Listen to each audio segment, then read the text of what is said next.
Pops. No, regrettably, I'm not talking about that guy from Regular Show. The guy that I'm talking about was around 3,000 years old, had the attitude of a moldy potato, and a deep South accent. We were told to address him as Pops. He was the lunchroom monitor at my elementary school, and he was a miserable person. There was nothing in this world that can make him happy, except maybe screaming at children for chewing too loud.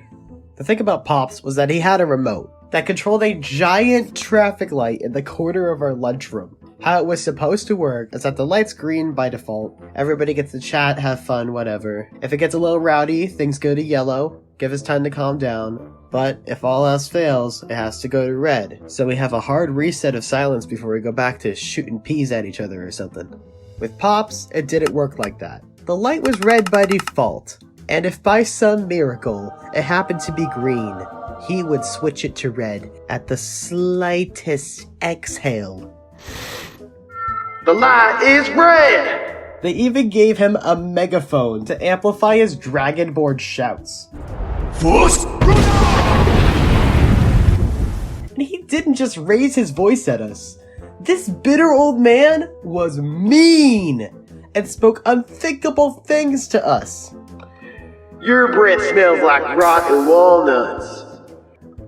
Are you stupid or something, or are you just colorblind? You are a disrespectful little roach. I wasn't actually directly yelled at that often, because I was a pretty good kid, and I was actually pretty quiet during lunch. But these are all actual things said to my classmates at my table alone. He was pretty much universally hated by the entire student body. And what solidifies that is one time, Pops got really sick and was hospitalized. And it was the best 2 weeks of our lives. We got a normal lunchroom monitor that actually let us speak and didn't patrol around the lunchroom like some prison warden. But the downside was that while he was in the hospital, all our teachers sat us down and told us that we had to get together and make get well cards for Pops to help him recover faster.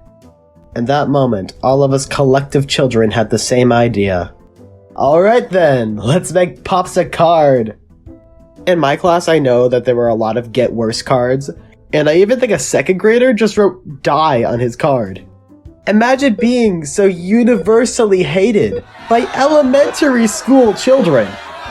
My brothers and I would come home and tell our mom about how awful he was, but she always thought we were, quote, blowing things out of proportion.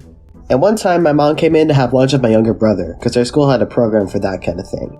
You get a nice little table in the corner that was a sort of no pop zone. But what Pops was doing was on full display from that table, like some tragic Shakespearean play. She saw him yelling and screaming, ranting into the megaphone about just how red the light was. And then, to top it off, she saw him sneak up behind a kid, poke him in the back of the head, and tell him, "Shut up or I'll pee on you." I mean, at least she believed us after that.